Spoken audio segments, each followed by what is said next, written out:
uramutse uhuye na papa wawe, ni ikibazo nkunda kubaza abantu bagize ibyago byo kubura ababyeyi bakiri bato bataganiriye, umva uramutse umufite imbere yawe kano kanya, ni nk'ikihe kibazo cy'amatsiko akomeye wakamubajije, ni ikihe kintu wumva agakwiye kumubwira no kumwereka aka kanya? Iki kibazo kiragoye, gusa icyo numva namubaza ngo kuki wirengagiza uwawe, cyangwa se ni iki cyaguteye kwirengagiza uwawe? Icyo numva namubwira ngo burya narakuze kandi nabaye umugabo, ntabwo nabaye imbwa. Narakuze kandi nabaye umugabo, ntabwo nabaye imbwa.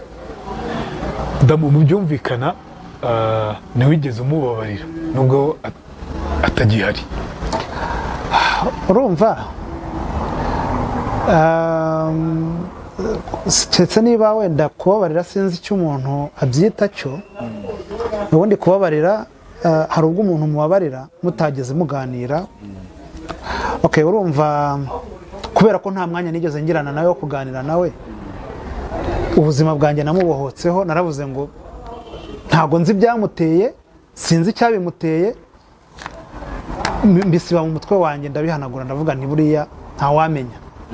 Muri njye nta kibazo na gito, nta ngingimira, nta rwango, nta kangononwa mfite ku mutima kuri we, kuko ntigeze ngira amahirwe yo kuganira nawe. Biravuze ngo rwose mu mutima wanjye naramurekuye, nta n'ikibazo na gito mfite. Ariko ntibibuza ko wibaza ibibazo byinshi udafitiye ibisubizo. Ntabwo wabyibuza, nyine niko isi iteye, niko turemye, ntabwo ibyo bibazo wabyibuza.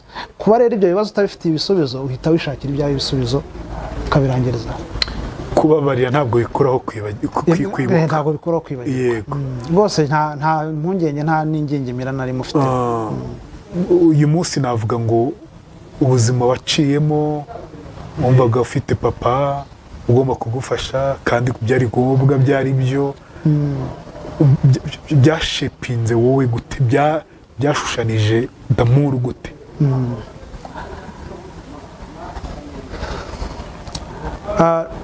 Iyo ufite icyuho mu buzima bwawe, iyo icyo cyuho kitaguhitanye kiragukomeza. Icyo cyuho numvaga mfite, numvaga nshaka imbaraga izo arizo zose zatuma ntuzuza.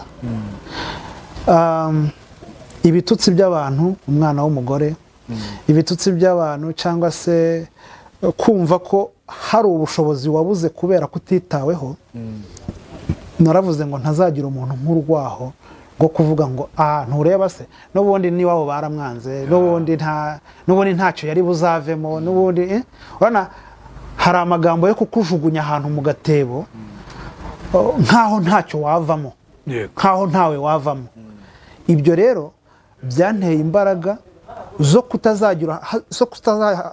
kuba hatazagira umuntu n'umwe unsuzugura kubera imibereho nagize yahashize. Ngo nashakishije imbaraga zose zituma nta muntu wansuzugura. Ku bw'ibyo umuntu ashobora kwibaza ngo ariko ubundi Damuru wageze kuki gituma wumva uri proud? Rero njye naje gusanga ubukire cyangwa kuba successful ntabwo ari ibintu by'igitangaza abantu babona, ahubwo ni ukuba warageze ku ntego zawe, kuba uri aho unyuzwe n'imbaraga watakaje kugira ngo uhagere. Njye nicyo nita ubukire, kuba icyo wifuzaga kuba cyo warakigezeho kandi kikaba cyagirira n'abandi umumaro. Kuko hari abantu benshi twumva biyahura batabuze ubutunzi, batabuze amashuri meza bize, bari n'abadogiteri, ariko bakiyahura kubera iki? Babuze amahoro mu mutima, babuze umutuzo n'umutekano w'umutima. Ibyo byose ntibyakubujije kubaho kandi neza. Ntabwo byambujije kubaho kandi neza. Nuvuga ngo urwego rw'imibereho mfite, kubera ko nzi ko byaturutse mu muhati nagize, n'Imana yamfashije kuba ngeze aho ngeze, biranezeza kandi ndabyishimiye. Numva mu mutima wanjye numva hakeye. Ibyo rero numva binyuze. ntabwo byoroshye, ni ibikomere abantu baba bagiye bacamo. Reka wenda tugane ku musozo w'ikiganiro cyacu ko tunakubaza ku gitabo. Ubwo tuvuze kuri pariti imwe y'ubuzima bwawe buri muri kino gitabo. Izindi nyinshi tuzazisanga muri kino gitabo. Yego. Harimo uburyo warokotse jenoside, uburyo hari aho nabonye yanditse ngo wagiye ugarukira ku rwobo rw'urupfu. Yego. Ni ibintu byinshi, nabyo byari ibintu biteye ubwoba, bimwe by'amoko, Hutu, Tutsi, nabyo byakugizeho ingaruka. Ni ibiri mu kino gitabo, ntabwo byose twabivugira rimwe kugira ngo abantu bazagira amatsiko bagende barebe ukuntu byagiye bikwafekita. Ese hari aho bihurira n'ababyeyi be, kuri mama no kuri papa, ibyo byose byo wabona. Iki gitabo rero ku muntu ushaka kukibona yakibona gute? Ni igitabo wise ngo ntiryari iherezo. Urumva bishingiye ku buzima bayemo bwose, cyangwa ufite aho ufokasinga wenda ku musomyi ahita abibona avuga ati ntiryari iherezo. Ese ni bwa buzima yabayemo adafite papa, nubwo muri jenoside, n'ubw'amoko Hutu, Tutsi? Yego, mbwira ugishaka akibona he gute? Urakoze. Wenda mbere yo kuvuga ugishaka akibona ate, ndagira ngo wenda numvikanishe icyo nifuzaga ko abantu basoma muri iki gitabo. Mu by'ukuri ni igitabo nandikiye urubyiruko, abantu bafite ingo bakiri abajene, abasore bateganya gushaka, n'abantu bose bafite abo bareberera. Ubutumwa burimo ntago nifuzaga ko abantu bamenya ubuzima bwanjye, ko ntago ari experience mbi kurusha izindi zabayeho. Ahubwo icyo nifuzaga ni amasomo abantu bashobora kwigira muri ubu buzima kugira ngo bafashe kurenga ibibi babayemo, kurenga ubuzima babayemo, noneho bagire intumbero y'ubuzima bwabo. Kuko hari aho nanditse ngo ahazaza hacu twe twisanze mu buzima tutahisemo. Twaravutse tubona turahari, twisanga mu buzima tutahisemo, ariko ahazaza hacu ho hari mu biganza byacu. N'iki cyo nashakaga ko cyumvikana muri iki gitabo. Ndashaka ko umuntu yumva neza ahazaza he nabe, ngo hafate mu biganza, noneho atekereza. Ikindi kinafasha mu buryo bwo guhangana n'ingengabitekerezo ya jenoside, kuko ubona ikomeza kototera urubyiruko. Niyo mpamvu by'umwihariko nandikiye n'urubyiruko kugira ngo rusingire icyiza. Rero warumbajije uti iki gitabo umuntu yakibona gute? Ntago kirakwira kuko kwandika bisaba ubushobozi bwinshi, ahubwo iyaba byankundiraga nkabona abantu bagitera inkunga kugira ngo kigere ku bantu benshi bashoboka. Why not? Yego. Kugira ngo kigere ku bantu benshi bashoboka. Umubyeyi ufite umwana, umubyeyi ufite abana wumva ukunze ushaka guha impano, ubahaye iki gitabo wazanshimira nyuma. Nubwo wenda ari icyanjye, ariko abamaje kugisoma bose bambwiye ko kirimo ubutumwa bufite imbaraga ku rubyiruko, ku bakiri batoya. Ndetse nifuza ko n'umuntu udakunda gusoma ageze umugisha wo gusoma iki gitabo, nibwira ko cyamukundisha gusoma n'ibindi bitabo. Rero kugeza ubu byari bitaraba byinshi, ariko bampamagaye kuri nimero yanjye ya telefone, nshobora kubabona uburyo bashobora kukibona. Ndayivuga 07 82 661 7 7 40 07 82 661 7 7 bashobora kunyandikira kuri WhatsApp bakamvugisha, nkababwira uko bashobora kubona iki gitabo. Ndimo ndateganya ko nibiba byinshi nzabijyana mu marayiburari atandukanye, ku buryo nzahabamenyesha uko byagenda kose, kuko bafite contact zanjye, banakurikiye social media nkoresha, Twitter cyangwa se isigaye yitwa X, nkoresha Nergy 1 2 3. Niyo wakwandika amazina yanjye kuri Instagram Nsanzabaganwa Jean d'Amour wayibona, yaba Facebook, ku buryo umuntu ashobora no kunyandikira DM uko yabasha kubona iki gitabo. Nyamuneka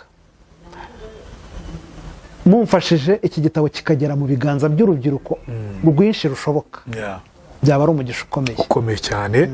Reka Damon, nk'uko twaganiye mu bihe byashize, n'uyu munsi twaganira nawe, byinshi tukongera tukaganira, ariko ku wifuza ubuhamya burambuye, inyigisho zirambuye, ni iki gitabo. Umutera inkunga no kuri iyo nimero de telefone ye kugira ngo arangize kino gitabo, kuko umutwe umwe wigira inama yo gusara gusa nta kindi. Reka tumube hafi rero, tumutere inkunga ko bishoboye. Wavuga uteka ngo amafaranga, nguze ibitabo runaka, nguze ibitabo 10 akabigushakira, nguze ibitabo 20, gutyo tukabyita gutyo, nawe ukashaka abandi ugenda ubiha, cyangwa se akagitera inkunga kugira ngo igiciro cyacyo kigabanuke. Mbonye uko nkora print out y'ibitabo byinshi n'igiciro cyagabanuka, cyangwa se ukiguza akagura byinshi akabitangaho impano. Ni igitabo cyiza cyane. Reka tubigenze gutyo. Iriya nimero tuza no kwishyira hasi. Hari ugenda mvuga mana yanjye. Wenda ikindi ntibutse kubabwira ni uko iki gitabo kiri mu ndimi 3. Okay. Gifite Ikinyarwanda, Igifaransa n'Icyongereza. Kuko abantu benshi bakunda kuvuga ngo ariko ngo kuki mukunda kwandika mu rurimi rumwe kandi hari abandi bashobora kwisanga mu rundi rurimi. Nakoresheje imbaraga nyinshi zishoboka ngo ndebe ko nagisohora mu ndimi 3. Nagisohoye mu Kinyarwanda, Igifaransa n'Icyongereza kugira ngo buri muntu wese n'ururimi yisangamo azakibona. Ni ukuri. Reka rero dusoze dushimira Jean d'Amour waduhaye ubuhamya bw'ibiri muri kino gitabo. Ntiryari iherezo. Nawe icyo uri gutekereza muri kano kanya, watawe n'umubyeyi, ubuzima bwaragucanze bitewe n'uko uvuga uti nari kuba mfite papa wanjye akora ibi ngibi ariko ntabwo yigeze ahaba, nari kuba mfite mama ariko ntabwo yigeze ahaba, yarantaye cyangwa yarapfuye. Ntiryari iherezo, nawe umenye ko ubu ngubu atari iherezo. Iki ni cyo gihe cyawe cyo kugira ngo ubeho mu gihe uri kumva ano magambo, kandi utangire ugire focus nk'uko uyu mugabo Jean d'Amour yagize focus. Hari igihe umuntu yitesha abantu, njya mbivuga, tukitesha famille, tukitesha umuryango just bitewe n'ibintu navuga ngo bidafatika. Bitewe n'ibintu bidafatika. d'Amour wenda ntabwo nigeze mbivuga, twarakoranye aho nakoraga. Ni umugabo ngiye ko nkubona w'inyangamugayo kandi w'umukozi. Ndabyuka nanagusuraho wari utuye, twigeze kuhagirana hariya mu bikorwa bifatika. Hari umuntu ushaka kuvuga ngo yabaye ugutariko. Ni umuntu w'umugabo wiyubashye, naho nakoraga ni umuntu wiyubashye n'ubu wiyubashye. Wariyubashye n'ubu ngubu wiyubashye. Kwitesha rero umuntu w'umuvandimwe nk'uyu nguyu ni igihombo gikomeye cyane. To utari ushobora kuzicuza, ariko njya mvuga ngo ntarirarenga. Buryo umuntu wawe aba ari uwawe. Why not kuki utavuga ngo reka ndenge ku byo bavuga, ubundi mbane n'umuntu, numve uruhande rwe, mbane nawe. Icyo kintu ni ikintu benshi bananirwa. Reka tujye tukirenga pe. Yego. Ndamo mwakoze kubana natwe mu kiganiro nkuru yanjye, kandi Imana ikomeze iguteza imbere mu bifatika no mu bidafatika. Ubu mukiri no kurenzaho papa wawe. Urakoze cyane kugira ngo ni inkunga ikomeye cyane. Ni iki kiganiro ni cyiza, nibwira ko kirebwa n'abantu benshi, kandi hari abantu benshi batanga ubuhamya ko cyagiye kibafasha. Nibwira ko rero ni umugisha kuri twe kukugira, umugisha kugira ikiganiro nk'iki kugira ngo gitume abantu bakomera. Imana twese duhana umugisha. Murakoze cyane.